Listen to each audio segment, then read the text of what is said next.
UFC 210 Fight Card Primer, Daniel Cormier vs. Anthony Johnson 2. The UFC 210 main event features a rematch in the light heavyweight division as champion Daniel Cormier 18-1 MMA, 7-1 UFC takes on Anthony Johnson 22-5 MMA, 13-5 UFC. The two men fought for the vacant title in 2015, here they rematch. The UFC rankings have Johnson as the division's #1 contender, with Cormier #3 on the pound-for-pound list. UFC 210, Cormier vs. Johnson 2 is live from Buffalo, New York this Saturday, April 8. The main card airs on PPV with a fight time of 10 o'clock p.m.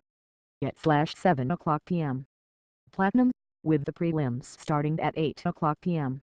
Set on Fox Sports 1 and 6:15 p.m. Set on Fight Pass. Depending on your take, this rematch will either determine the light heavyweight champion of the world, or it will determine which man gets to keep the throne warm while we all wait for true champion Jon Jones to return. The fight gained a new wrinkle yesterday when Cormier failed to make weight and appeared to lose the title on the scale, only to reweigh moments later and come in on weight. It's a controversial issue that has added doubts to the legitimacy of Cormier even carrying the belt into the fight. How did these two get here?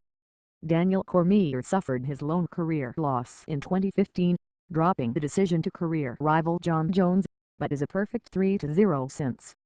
Still, his 2016 has to be viewed as a frustrating year.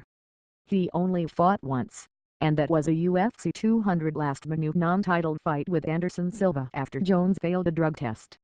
Cormier has some of the best wrestling in the game, and has powerful hands as well. But he's also 38 years old and seemed to be slowing down somewhat. When he loses, it's unlikely Cormier reaches the title again, so if he wants the second crack at Jones, this is a must-win. Anthony "Rumble" Johnson returned to the UFC in 2014, finally embracing his natural weight and competing at light heavyweight. He's been incredible in this run, going 6-1, with 5 of those 6 coming via KO, 4 of those within the first 2:15 of the fight. He's become one of the scariest knockout fighters in the sport today, with brutal power in his hands. He's shown off the mostly overlooked wrestling game in the past, but the one in the 6-1 is of course to Cormier. He used his wrestling advantage to control Rumble. He'll need to have closed that gap in order to win here. Why should you care? Rumble means concussive violence could happen at any second, which makes for a fun fight. Plus, Jon Jones is right around the corner and may be in the cage at the end of the fight.